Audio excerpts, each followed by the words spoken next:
saw something today, speaking of the halftime show, that bothered me deeply.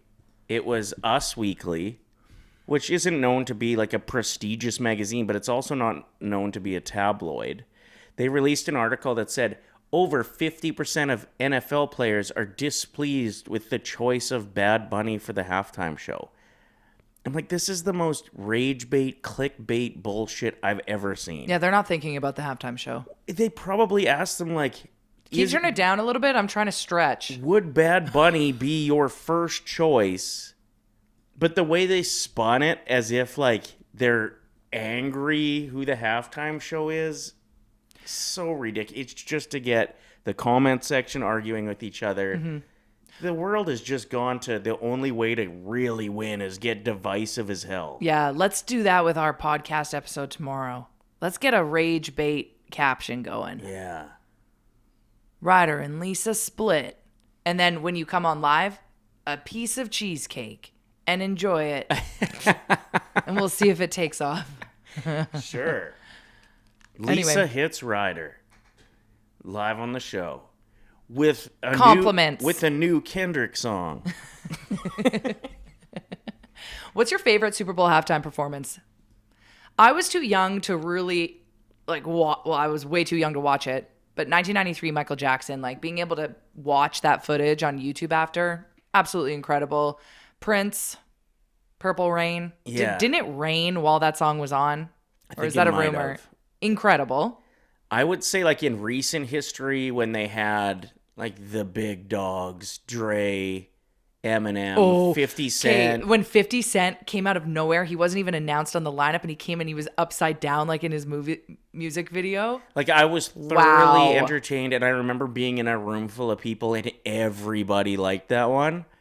Well, yeah, except for, like, one of our dads, who's like, where's the drummer? No, Where's the band? Those guys are That's so my dad. big, though. Like, those artists that they brought out are such legendary status now that I think even, like, divorced dad rock lovers.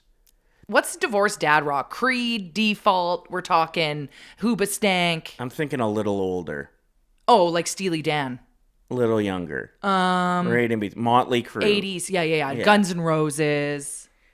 Even those guys, I think, would appreciate that performance. Like, it was so good. And they had all the trailers out. It was just a cool set.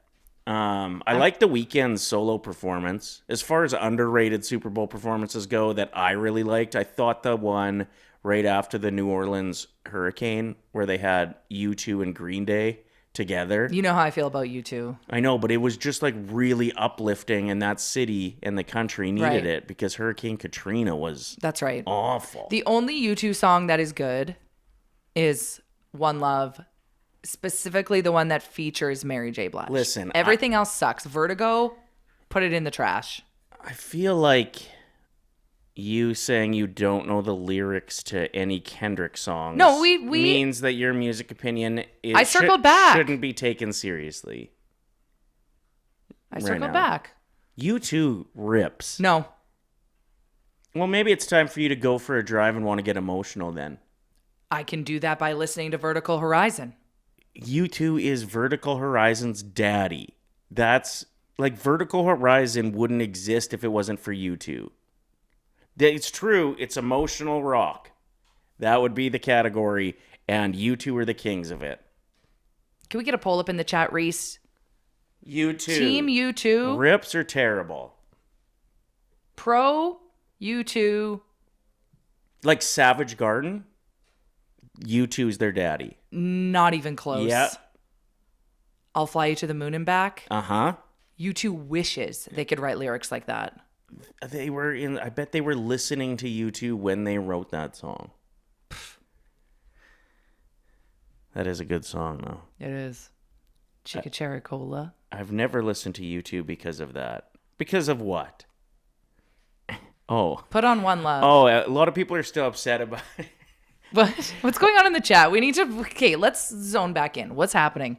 So, Saucy Amber says, how did you two get a whole ass album on my phone and I couldn't get one song off LimeWire without a virus? That's true. And that, I think, was That's a hilarious. career-defining mistake on U2's part, and it was with Apple, right? That's what the phones it was put on? Yeah, everyone just was got Mac their album, and devices. I was like, I did not ask for this. And nobody liked to... Oh, I just accidentally voted yes pro U2. How do I go back? Nobody liked having Shoot. a company, a multinational like Mac or Apple, to have that kind of control over their phone where they got to dictate what music was on there. So, like, everyone started hating U2 after that.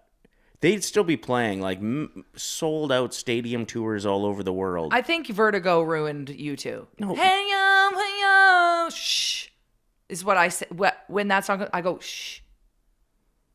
That's what I say. Why don't you just turn it down a little bit? I do. We're not restarting the poll, Devin. Thanks for watching this video. If you enjoyed it, like it, hype it, and share it with your friends. And to not miss any of our content, make sure you're subscribing to the Oilers Nation YouTube channel. Freaking nailed it.